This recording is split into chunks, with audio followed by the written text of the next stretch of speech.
समझते हैं कि सचिन से जो अब तक पूछताछ हुई उसमें कौन कौन से बड़े खुलासे हुए हैं। नेपाल में पहली बार सचिन से सीमा की मुलाकात और सचिन ने काठमांडू में होटल बुक किया था।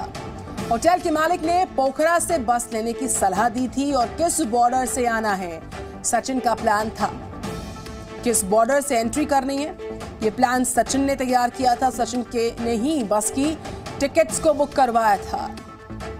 तो सचिन मीणा के साथ सीमा हैदर रुकी थी। ये पूरी प्लानिंग को कैसे एग्जीक्यूट किया गया उसको लेकर जानकारियां सामने आ रही हैं। 10 से 17 मार्च तक काठमांडू में रुकी थी सीमा हैदर। सचिन मीणा के साथ रुकी थी सीमा हैदर। सचिन सीमा ने पहली बार ही मिलकर रूट को बना लिया था। काठमांडू में होटल बुक करवा लिया था। होटल मालिक ने पोखरा से बस लेने की सलाह उनको दी थी और किस बॉर्डर से एंट्री कर रही है देश में सचिन की प्लानिंग का हिस्सा था। सचिन ने ही बस की टिकट को बुक करवाया था।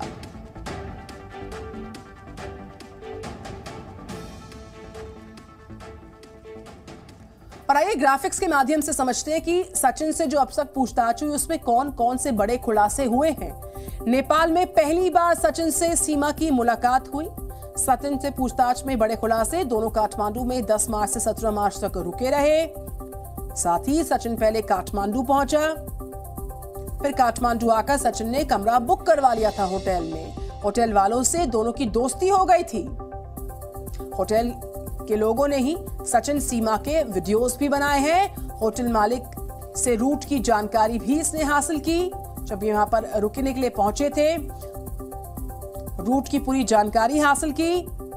सचिन ने नेपाल से भारत बस रूट की पूरी जानकारियां, पूरी डिटेल उनसे ली है और ये पूरी प्लानिंग कैसे एग्जीक्यूट हुई है उसको लेकर इस पूछताछ में खुलासे, बड़े खुलासे हुए हैं। भारत से सचिन ने बुकिंग करवाई और प्राइवेट बस के जरिए भारत में दाखिल हुए। ये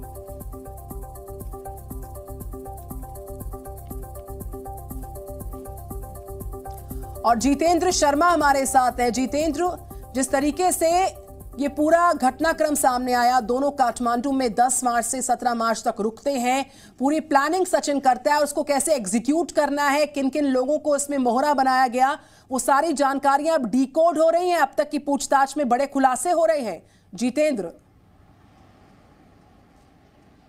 बिल्कुल सही कहा निधि, क्योंकि जिस तरह से सीमा हैदर भारत पहुंची है नेपाल के रास्ते होकर के, उसमें शुरू से ही ये शक था कि कैसे आखिर जब वो भारत कभी आई भी नहीं वो भारत कैसे पहुंच गई और इतने आराम से पहुंच गई।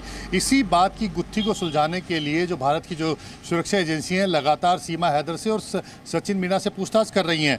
जो अभी तक जानकारी मिली है उससे पता लगता है कि जब सचिन मीणा और सीमा हैदर पहली बार नेपाल में 10 मार्च को मिले थे और 7 दिन रुके थे, तो वो इसी मकसद से मिले थे कि आगे कैसे भारत पहुंचा जाएगा और किस तरीके से भारत में एंटर किया जाएगा। क्योंकि ये बात सबको पता थी और सचिन मीणा और सीमा हैदर को पता थी कि सीमा को भारत का वीज़ा नहीं मिलेगा, उसे भारत आने के लिए सिर्फ नेपाल का रास्ता ही चुनना पड़ेगा। क्योंकि नेपाल और भारत के लोगों के बीच में जो संबंध है उसको लेकर के ज़्यादा पूछताछ नहीं होती है और आराम से वो एक दूसरे के देश में आ जा सकते हैं। सचिन जब पहले काठमांडू पहुंचा था 10 मार्च को और उसी दिन शाम को जब सीमा हैदर पाकिस्तान से शारजा होते हुए नेपाल आई थी तो उसे लेकर के वो होटल में रुका था, न्यू विनायक होटल में रुका था। और उसके बाद जो 7 दिन रुके हैं उस दौरान उन्होंने इसी बात की पड़ताल की है कि आखिर भारत कैसे पहुंचा जाए। इस मामले में जो होटल मालिक है उन्होंने भी इसकी मदद की। मैं लौट रही हूँ आपके पास, आप काफी अहम जानकारियों को आप भी डिकोड कर रहे हैं, आप भी सारी डिटेल साझा कर रहे हैं। इस बीच ग्रेटर नोएडा का जो रबुपुरा इलाका है जहां पर दोनों रहते हैं सचिन और सीमा, वहां से हमारे साथ अनुष्का गर्ग है जो ग्राउंड से रिपोर्ट करी। अनुष्का, कल तक का इनपुट ये था कि दोनों की तबीयत नासाज है, इतने इंटरव्यूज दे दिए, इतनी पूछताछ उनसे हो गई कि वो डिहाइड्रेट हो गए हैं, तो उन दोनों की तबीयत अभी कैसी है? क्या वो दोनों स्टेबल हैं? क्या जानकारियां हैं? डॉक्टर्स क्या कह रहे हैं?